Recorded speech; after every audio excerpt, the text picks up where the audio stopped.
This is it, the review on the Nike Next Percent. Come run with me.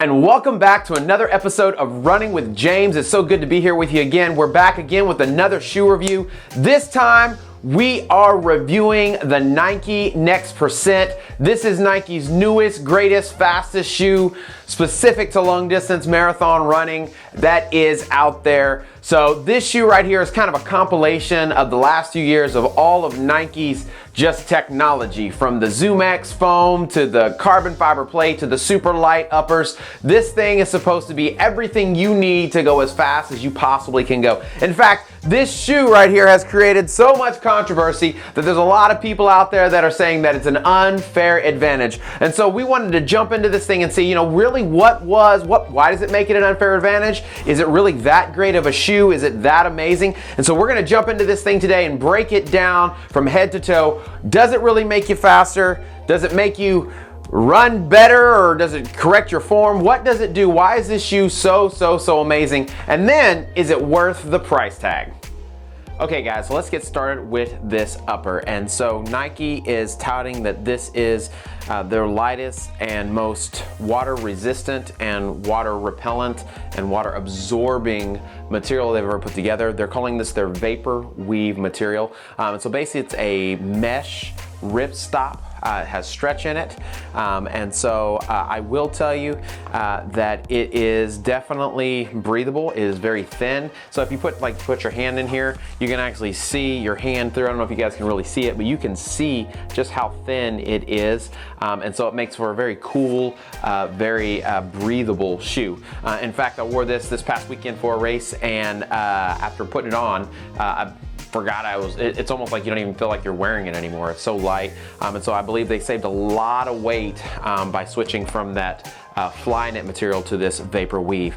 So they've gone with an offset lacing system, so the lacing system actually goes off to the side, and that's supposed to be able to kind of reduce pressure across the top of your foot, which I didn't feel any kind of pressure or anything like that with the Sock-Lite fit of the Flyknit, but I will say that because they use this tongue, and the way they've kind of differently done this tongue is it's a very thin tongue, but it is a separated tongue, so it doesn't have a booty fit, or it's not connected whatsoever. And so the tongue, unfortunately, can be a bit of a hassle. So what happens is you're trying to get this thing in there, you put your foot in, and it can kind of bunch up while you're trying to lace it. So you've got to take some extra time to really make sure it's flat.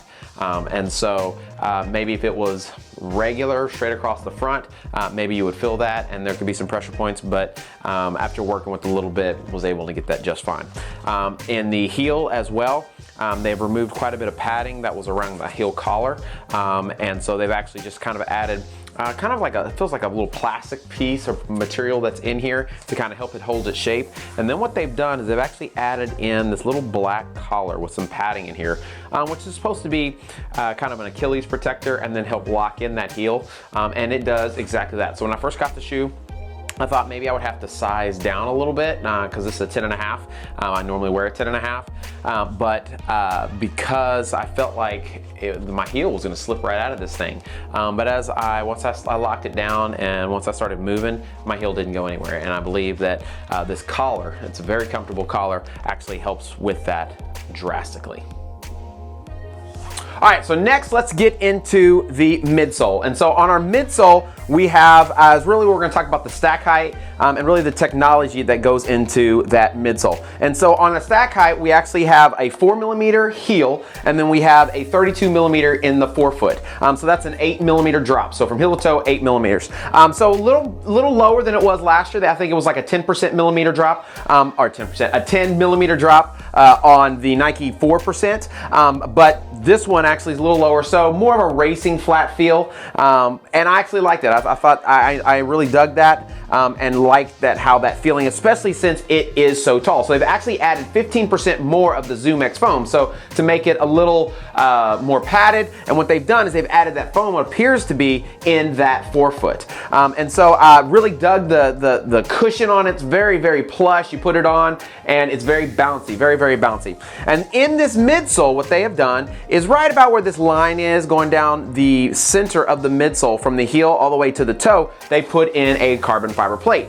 And so what you can see about this is it's extremely stiff, right? So I mean, it's so stiff that when I bend it, whoa, whoa, whoa, okay, it pops, right? So it's supposed to help give you a lot of energy return, and you can feel it. You can definitely feel it when you are towing off, that you are almost being sent forward, right? So the midsole is definitely one of those things that feel amazing. Now, when I first put this shoe on, I'm not gonna lie, it felt kind of like a clown shoe, as far as, not because it was heavy or bulky or anything, just because that the stack height is so much, and you kind of got this little tailwind wing thing out here, I guess, for aerodynamicness, I don't know, whatever. So, but once you get it on and you start running in it, you almost feel, like I said before, like you forget that you're even wearing it, and that you're sitting so very high. So that midsole is something that I would say, I love the ZoomX. The ZoomX, to me, of all the foams and the new technologies that are out there, some of my two favorite right now are the Hyperburst from Skechers. Yes, right, I said Skechers. And then this ZoomX foam, just because it's not only very, very comfortable, but it does have a great energy return. So I think this is what they're doing with this carbon fiber plate, is they're using this really amazing, soft, squishy foam that's very comfortable, and then they're adding this plate to give you a little bit more stability, to allow you to, you know, on those longer distances, the marathon specifically, your feet don't get as tired, and you're not having to work so hard in those later miles. All right, now making our way down to the sole. So the sole has a pretty substantial amount of rubber on the forefoot and actually in the heel as well, which is a big improvement from the Nike 4%, which had a pretty small amount, and the grooves are completely different. So specifically on like wet material or wet ground, what have you, when it's, you know, kind of damp outside, much better traction on this. And then they've added some additional leather padding down here on the heels for high abrasion areas. And so last year, the Nike 4% was just basically all ZoomX material, and so all of this, after a certain amount of time, pretty much got ripped up and torn to shreds because it's not super durable. But adding these small portions of rubber has really helped it quite a bit. So big fan of the configuration as well, as far as the pattern. Makes it much grippier, I guess, no matter what the conditions. So I've had it, you know, on the roads, I've had it on some asphalt, and I ran a little bit on dirt. It's not made to run on like a buffed out trail or trail or anything like that, but I've run on a little bit. But definitely a better traction than that Nike 4% was. All right, so the shoe also runs pretty true to size. I wear a 10.5. I was able to get a 10.5 in the Nike Next Percent. Plenty of room in the toe box, but the good thing is as well is that it's a stretchy upper, right? It's a very stretchy material, and so you kind of almost feel like you get a custom fit. So whether you have more of a narrow foot or a wide foot, I think anybody really can wear this shoe and feel very comfortable without having to go up or even down a size. Now in my size 10.5, it came in at about 7.2 ounces or 203 grams. Which is lighter than the Nike 4%, so the previous version. And so they added 15% foam, but still were able to take down the weight a pretty good chunk. And so I believe that's because of this upper. This upper is very light, it's very thin, much more so than even that Flyknit, which was a great material, but it allowed it to be much lighter. And so all in all, what are my thoughts? What do I think about this shoe? First and foremost, I'm going to say I like the shoe. I'm a fan of the shoe. I think that it's comfortable. I think that it is fast. You know, I haven't done any kind of like real specific time trials as far as like ran with another shoe and then ran this one, see which I could run faster, because I think that it really wouldn't be, you know, an even playing field. But I did run a relay this past week. We did the Cypress half marathon, and I ran a relay with a buddy of mine, so I did like 6.8 miles of it. I got a PR, right? A 10K PR for the most part. So I ran this set 6.8 miles faster than I ran a 10K last year at this time. I'm not gonna say it's because of this shoe, because I'm in much better shape than I was last year, but I did not run as fast as I could have. Does that make sense? So in other words, I ran very conservative, but I think because of the shoe and the energy return and how much you know, it takes off of your legs, instead of running like a 650 pace or what have you, I could have probably ran a 640 pace pretty much the entire 7 miles.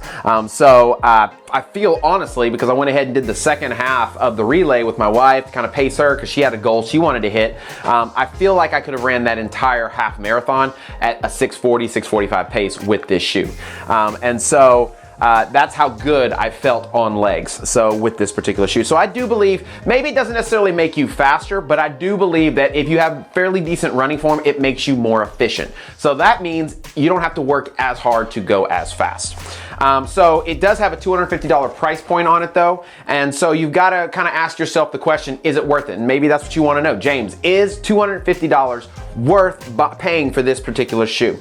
And so I think that's a question you have to ask yourself, because number one, I don't know your budget, right? You've got to know, you know, what can you afford to spend, because you can get a couple pair of really great running shoes for $250, right? And if you are a great shopper and you know how to look for discounts, you may be able to get 3 pair of really good running shoes for $250. Now, are they going to make you as fast as the Nike Next Percent? Well, here's the deal. It's going to be a relative thing. I don't believe that the Nike Next Percent makes you that much faster. So if you're fast, then it'll make you feel a little bit faster. Yes, you probably can, you know, maybe run a few seconds faster, maybe 30 seconds faster, a minute faster, which may be worth it to you. But the downside is you're not going to get a ton of wear out of this particular shoe, right? It is meant as a racing shoe, and so you're not going to get probably 300 or 400 miles out of the shoe. This ZoomX material, it's very exposed on the bottom, on the sides. I put like 30 miles in this shoe, and you can already tell on the edges where that Nike ZoomX, the foam, is actually coming and kind of starting to fray a little bit on the sides from the wear and the tear. I mean, the upper's fine, it's not ripping or anything like that, but because I believe of the way they made this shoe is it's not meant to be used as a daily trainer at all. And so you're not gonna get a ton of wear for $250. And so I don't believe that for that price point, if you're not like super fast or if you're not like trying to get a PR or something like that and you're just like the ultimate runner, then this shoe probably really, there's other things out there that you could probably get that'll make you fast or make you feel fast as well, right? What are my thoughts on the Nike Next Percent? Yes, I think it's a thumbs up. I think it's a great shoe. I think it's an amazing shoe. There's a reason why all the elite and pro athletes are out there wearing it and killing it, and why everybody's upset and saying that it's an unfair advantage, because the thing is killing it. It is a great, great shoe. But the downside is that price. And so overall, I would say that if you want a fast shoe, if you want to look sweet, because I love this color, I love this colorway, I think it makes you look fast and they see you coming a mile away, plus because you're running that mile so fast, right? But if you want a great shoe, this is a great shoe to get, but there are other options out there that you can get fast, and you don't have to necessarily break the bank. Thanks for coming in today, guys. That is it for our shoe review today on the Nike Next Percent. I hope you enjoyed it, and if you did enjoy it, why don't you just go down there and click those thumbs up and then share the video with somebody that you love, because you always share James with the people that you love. Thanks for coming in today, guys. For the next few weeks, we're gonna be doing some shoe reviews. We're gonna be talking about how to go fast on marathons. I've had a special request on that, so I'm definitely gonna work that in the next few weeks. I know that the miles are adding up. We're getting close to the holidays, and so it's gonna be real easy for us to say, you know what, I gotta take a break. But this is gonna be that peak time. This is gonna be that time for you really just kind of buckle down and really get some great, great gains. And so thanks for coming in, guys. I love you. I'm out. I'm gonna go take these shoes and put them in a box. up and hide them up in my closet because I don't want them getting messed up because I got to go fast in this marathon. I got a Boston qualifier to get to. James is out. Peace. As always, maximum effort.